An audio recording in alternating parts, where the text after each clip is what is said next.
Nagpaalala ang Pangulo laban sa mga abusadong pulis sa gitna ng pagdiriwang ng 124th Police Service Anniversary sa Campo Crame. Hindi anya sapat ang pagbaba ng krimen at mga bagong gamit, lalo kung may mga tiwali pa rin. Nakatutok si June Veneracion. Sa loob ng command center ng PNP, ipinakita kay Pangulong Bongbong Marcos kung paano rumisponde sa 911 emergency call sa mga pulis. Ipinapanood sa Pangulo ang live feed mula sa bodycam ng mga rumiresponding pulis. Pero may mga pagkakataong nagkaproblema.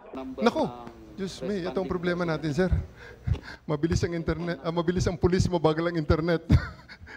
the internet is hanging pag sa loob sa mga building.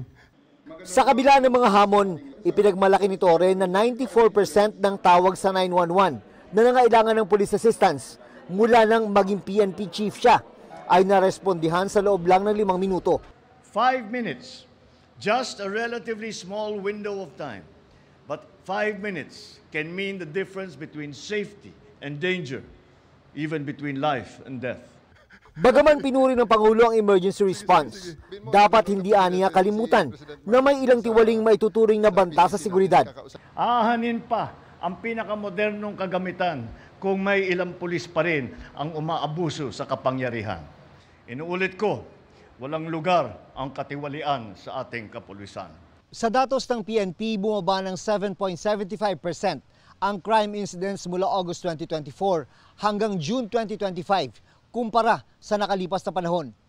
Pero sabi ni Pangulong Marcos, hindi sapat ang numero para maalis ang pangamba ng publiko.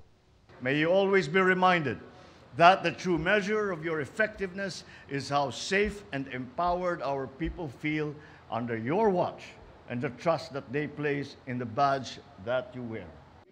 Para sa GMA Integrated News, June Veneracion, Nakatutok, 24 Oras.